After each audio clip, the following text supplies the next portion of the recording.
আসসালামু আলাইকুম। শীতের আগমনে আজকে তৈরি করে দেখাবো শীতের পিঠা। আজকের রেসিপিতে থাকছে ডিম চিতুই পিঠা। এই পিঠাটি বানাতে খুবই সহজ আর খেতেও কিন্তু দারুণ মজার। চলুন দেখে আসি কিভাবে খুব সহজেই আপনি এই ডিম চিতুই পিঠাটি তৈরি করতে পারবেন। এখানে আমি 2 কাপ পরিমাণ চালের গুঁড়া নিয়েছি। এটা ভেজা চালের গুঁড়া, ডিপ ফ্রিজে রাখা ছিল। আপনি চাইলে শুকনো চালের গুঁড়াও নিতে পারেন। ডিপ ফ্রিজে রাখার কারণে চালের গুঁড়াটাতে এরকম চাকা চাকা হয়ে গেছে। এবার চাকাগুলোকে আমি হাতের সাহায্যে খুব ভালোভাবে ভেঙে নিচ্ছি। এখন মিশাচ্ছি লবণ। লবণটা পরিমাণ মতো দিয়ে নেবেন। তারপর নর্মাল পানি দিয়ে অল্প অল্প করে একটা ব্যাটার তৈরি করে নিতে হবে।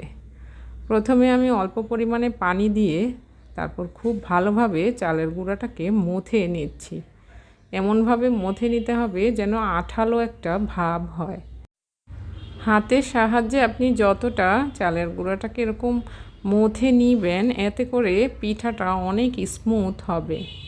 তারপর আমি আরও কিছু পরিমাণে পানি মিশিয়ে নিব। তারপর এরকম পাতলা করে ব্যাটারটা তৈরি করে নিতে হবে। এখন 2টো ডিম ভেঙে দিয়ে দিচ্ছি। তারপর একটা হ্যান্ড উইক্সের সাহায্যে খুব ভালোভাবে মিশিয়ে নিব। আপনি যদি শুকনো চালের গুঁড়া দিয়ে করেন তাহলে আপনার পানির পরিমাণটা একটু বেশি দিতে হবে। এজন্য আমি পানির পরিমাণটা এখানে বলছি না, আপনি স্ক্রিনে দেখুন। এই রকম পাতলা করে ব্যাটারটা তৈরি করে নিতে হবে। তো ব্যাটারটা তৈরি হয়ে গেছে। এখন আমি চলে যাচ্ছি চুলায় এরকম একটা ফ্রাই প্যানের মধ্যে আমি 2 টেবিল চামচ পরিমাণ ব্যাটার নিয়ে তারপর হাতলটাতে ধরে চারপাশে ঘুরিয়ে ঘুরিয়ে গোল করে একটা পিঠার আকৃতি করে নিয়েছি। আর এই পিঠাটা হতে কিন্তু খুবই কম সময় লাগে। তারপর ঢাকনা দিয়ে ঢেকে দিব। 1 মিনিটেরও কম সময়ে কিন্তু এই পিঠাটা তৈরি হয়ে যায়। এবার আমি উঠিয়ে নিচ্ছি। দেখুন কতটা সহজেই কিন্তু এই পিঠাটা উঠে যাচ্ছে আর অসংখ্য ছিদ্রযুক্ত পিঠাটা তৈরি হয়ে গেছে। এবার আমি এক এক করে সবগুলো পিঠা এভাবে তৈরি করে নিচ্ছি। তো দেখুন আমার ডিম চিতই পিঠাগুলো কিন্তু খুব সহজে এবং খুব তাড়াতাড়ি তৈরি হয়ে গেল। আর কতটা সফট দেখতেই পাচ্ছেন।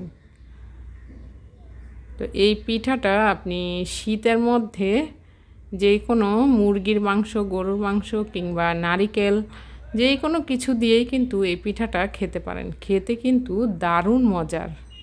তো রেসিপি ফলো করে আপনি তৈরি করলে আপনার চিতই পিঠাও কিন্তু এই রকম পারফেক্টভাবে তৈরি হবে। আজকের এই চিতই পিঠার রেসিপি আপনার কাছে কেমন লাগলো সেটি কিন্তু কমেন্ট বক্সে জানিয়ে দিতে পারেন। ভালো লেগে থাকলে চ্যানেলটিকে সাবস্ক্রাইব করে ভিডিওতে একটি লাইক দিয়ে রাখার অনুরোধ রইল। আল্লাহ হাফেজ।